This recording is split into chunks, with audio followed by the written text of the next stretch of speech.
എല്ലാവർക്കും ഇന്നത്തെ വീഡിയോയിലേക്ക് സ്വാഗതം. ഇന്ന് നമ്മൾ ചർച്ച ചെയ്യാൻ പോകുന്നത് കേരളത്തിലെ ദൃശ്യകലകളെക്കുറിച്ചാണ്. കല എന്നാൽ മനുഷ്യൻ്റെ സന്തോഷത്തിനു വേണ്ടിയാണ് ഉണ്ടാക്കിയിട്ടുള്ളത്. ഒട്ടേറെ വൈവിധ്യമാർന്ന കലാരൂപങ്ങൾ കേരളത്തിലുണ്ട്. ചില കലാരൂപങ്ങൾ അനുഷ്ഠാനങ്ങളായി ആരംഭിക്കപ്പെട്ടതാണെങ്കിലും നിലവിൽ അവ പ്രദർശനമായി നടത്തപ്പെടുന്നുണ്ട്. കലകളെ ദൃശ്യകലകൾ, പ്രകടന കലകൾ എന്നിങ്ങനെ രണ്ടായി തിരിക്കാം. കഥകളി, മോഹിനിയാട്ടം, തിരുവാതിരകളി, ഒപ്പന, കൂടിയാട്ടം, കൂത്ത്, കൃഷ്ണനാട്ടം, കാക്കാരിശി നാടകം, തുള്ളൽ എന്നിങ്ങനെ ധാരാളം അവതരണ കലകൾ കേരളത്തിൻ്റെ സ്വന്തമാണ്. ആദ്യമായി കഥകളിയെക്കുറിച്ച് നോക്കാം. കഥകളി കേരളത്തിൻ്റെ പ്രശസ്തമായ ഒരു ശാസ്ത്രീയ നൃത്ത കലാരൂപമാണ്. ഇതിന് നൃത്തവും സംഗീതവും അഭിനയവും സമാനമായി ഒരുമിച്ച് കൂടുന്ന ഒരു സമഗ്ര കലാരൂപം എന്ന പ്രത്യേകതയുണ്ട്. കഥകളിയുടെ പ്രധാന സവിശേഷത നടന്മാർ മുഖത്തും ശരീരത്തും വർണ്ണാഭമായ മേക്കപ്പ് ഉപയോഗിച്ച് കഥാപാത്രങ്ങളായി മാറുന്നതുമാണ്. കഥാപാത്രങ്ങൾക്കനുസരിച്ച് പച്ച, കത്തി, താടി തുടങ്ങിയ വ്യത്യസ്ത മുഖമുദ്രകൾ ഉപയോഗിക്കുന്നു. കഥകളിയിൽ ശബ്ദഭാഗങ്ങൾ സംഗീതത്തോടൊപ്പം പിന്നണിയിലായിരിക്കും. എന്നാൽ നടന്മാർ മുഖപ്രകടനം മുഖേന കഥ പ്രേക്ഷകരിലേക്ക് എത്തിക്കും. ഇന്നും കേരളത്തിലെ കലാമണ്ഡലങ്ങളിലും ക്ഷേത്രങ്ങളിലും കഥകളി പഠിക്കുകയും അവതരിപ്പിക്കുകയും ചെയ്യുന്ന നിരവധി കലാകാരന്മാരുണ്ട്. ഇനി മോഹിനിയാട്ടത്തെക്കുറിച്ച് നോക്കാം. മോഹിനിയാട്ടം കേരളത്തിൻ്റെ സമ്പന്നമായ ശാസ്ത്രീയ നൃത്തശൈലികളിൽ ഒന്നാണ്.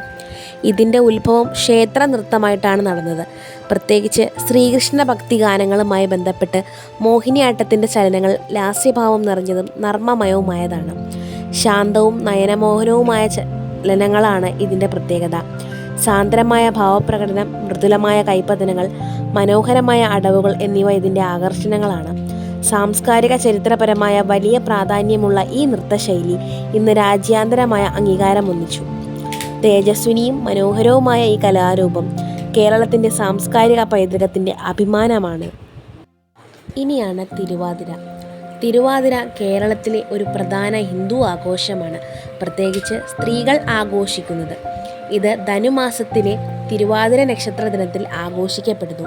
തിരുവാതിരയോടനുബന്ധിച്ച് സ്ത്രീകൾ ഉപവാസമനുഷ്ഠിക്കുകയും കലാശമായി തിരുവാതിരകളി എന്ന നൃത്തം നടത്തുകയും ചെയ്യുന്നു. ഈ ഉത്സവം പ്രധാനമായും ഭഗവാൻ ശിവനോടുള്ള ആരാധനയെ ആസ്പദമാക്കിയതാണ്. സ്ത്രീകൾ കുടുംബത്തിലെ ശുഭതയും ഭർത്താക്കന്മാരുടെ ദീർഘായുസ്സും ആവശ്യപ്പെടുന്നതിന് തിരുവാതിര വ്രതം അനുഷ്ഠിക്കുന്നു. ഇതിന് പ്രത്യേകമായി കഞ്ഞി, തേങ്ങാ ചമ്മന്തി, 8 സംഖ്യയിലുള്ള കറികൾ എന്നിവ ഉൾപ്പെടുന്ന പ്രത്യേക ഭക്ഷണവിധിയുമുണ്ട്. ഇനി ഒപ്പന. ഒപ്പന കേരളത്തിലെ മുസ്ലിം സമുദായത്തിൻ്റെ പരമ്പരാഗത കലാരൂപങ്ങളിൽ ഒന്നാണ്. ഇത് പ്രത്യേകിച്ച് മാപ്പിള സമുദായത്തിലെ വിവാഹ ചടങ്ങുകളിലൂടെ അവതരിപ്പിക്കപ്പെടുന്ന ഒരു നൃത്തരൂപമാണ്. ഒപ്പനയിൽ സ്ത്രീകൾ കൂട്ടമായി ഗാനങ്ങൾ ആലപിച്ച് കൈയടിച്ച് വൃത്താകൃതിയിൽ ചുവടുവെക്കുന്നു. വിവാഹിതയായ പെൺകുട്ടിയെ വേദിയിൽ ഇരുത്തി സുഹൃത്തുക്കളും ബന്ധുക്കളും ചേർന്ന് ഒപ്പന അവതരിപ്പിക്കുന്നതാണ് പതിവ്.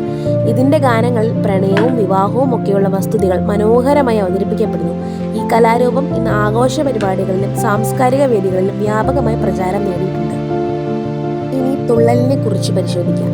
തുള്ളൽ ഒരു പ്രശസ്തമായ കേരളീയ ശാസ്ത്രീയ കലാരൂപമാണ്. കുഞ്ചൻ നമ്പ്യാരാണ് ഈ കലാരൂപത്തിൻ്റെ സൃഷ്ടാവ്. കഥകളെ അപേക്ഷിച്ച് ലളിതമായ ആടുപാടുകളോട് കൂടിയാണ് തുള്ളൽ അവതരിപ്പിക്കപ്പെടുന്നത്. ഒറ്റയാൾ നൃത്തരൂപമായ തുള്ളൽ വേഷം, സംഗീതം, കഥാപാത്രാവിഷ്കാരം എന്നിവയിൽ പ്രത്യേകത പുലർത്തുന്നു. ഓട്ടൻ തുള്ളൽ, ശീതങ്കൻ തുള്ളൽ, പറയൻ തുള്ളൽ എന്നീ 3 പ്രധാന ശാഖകളിലായി തുള്ളൽ വിഭജിക്കപ്പെടുന്നു. സാമൂഹിക വിമർശനവും ഹാസ്യരസം കലർന്നു നിൽക്കുന്ന തുള്ളൽ കേരളത്തിലെ ക്ഷേത്രോത്സവങ്ങളിലും മറ്റ് സാംസ്കാരിക വേദികളിലും നിറഞ്ഞാടുന്നു.